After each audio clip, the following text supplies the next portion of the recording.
ഇന്നത്തെ വചനം വിശുദ്ധ മർക്കോസ് എഴുതിയ സുവിശേഷം 11-ാം അധ്യായം 24-ാം വാക്യം.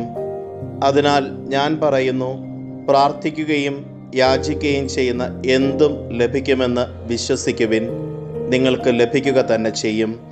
കാരുണ്യവാനും സ്നേഹനിധിയുമായ നല്ല ദൈവമേ, അങ്ങേ തിരുസന്നിധിയിൽ ഞങ്ങളുടെ എല്ലാ പ്രാർത്ഥനകളെയും ചേർത്ത് വയ്ക്കുന്നു. ഈശോനാഥ, അനുനിമിഷം വിശ്വാസത്തോടെ അങ്ങേ തിരുസന്നിധിയിൽ പ്രാർത്ഥിക്കുവാൻ, പ്രാർത്ഥനയ്ക്ക് ഉത്തരത്തിന് വേണ്ടി കാത്തിരിക്കുവാൻ, വിശ്വാസ ജീവിതത്തിൽ ശക്തിപ്പെടുവാൻ ഞങ്ങളെ അനുഗ്രഹിക്കണമേ. അമ്മേ മാതാവേ, ഞങ്ങൾക്ക് വേണ്ടി മാധ്യസ്ഥം യാചിക്കണമേ. നമ്മുടെ കർത്താവ് ഈശോ മിശിഹായുടെ കൃപയും പിതാവായ ദൈവത്തിൻ്റെ സ്നേഹവും പരിശുദ്ധാത്മാവിൻ്റെ സഹവാസവും നാം എല്ലാവരോടും കൂടെയുണ്ടായിരിക്കട്ടെ, ഇപ്പോഴും എപ്പോഴും എന്നേക്കും. ആമേൻ. ഇന്നത്തെ നിയോഗം, ആത്മീയ ജീവിതത്തിൽ വളർച്ചയുണ്ടാകാൻ വേണ്ടി പ്രത്യേകം പ്രാർത്ഥിക്കാം.